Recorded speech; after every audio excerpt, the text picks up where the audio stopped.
எலுமிச்சையோட முழு தாவரமுமே இலைகள் அவ்வளவு நன்மை தரக்கூடியது. ஆன்டி ஆக்சிடென்ட்ஸ் நிறைய இருக்கு. அதுல முக்கியமாக பார்த்தோம்னா நம்ம உடல்ல இருக்கக்கூடிய கொலஸ்ட்ரால், இதயம் தொடர்பான பிரச்சனை, நிறைய பேருக்கு இந்த பித்தம். ஸோ இந்த பித்தம்னு கேள்விப்பட்டாலே உடல்ல நிறைய பாதிப்புகள் இருக்கும்னு நம்ம தெரிஞ்சுக்கலாம்.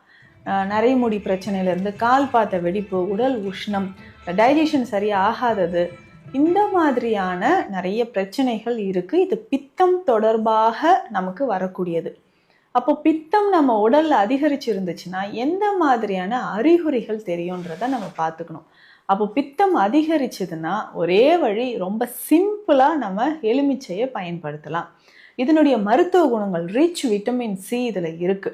இந்த விட்டமின் சி என்ன பண்ணுதுன்னா நம்மளுடைய உடல்ல, ரத்தத்துல இருந்து, நுரையீரல்ல இருந்து, டைஜஷன், செரிமான பிரச்சனை வரைக்கும், இன்னும் முக்கியமாக உளப்பிழர்வுன்னு சொல்லுவோம். சைக்காலஜிக்கலாக ஏதாவது ஒரு டிஸார்டர் நமக்கு இருக்குது, மென்டல் இல்னஸ் இருக்குது அப்படின்னா அதை சரி செய்கிறதுக்கு எலுமிச்சை பழம் ரொம்ப ரொம்ப முக்கியம்.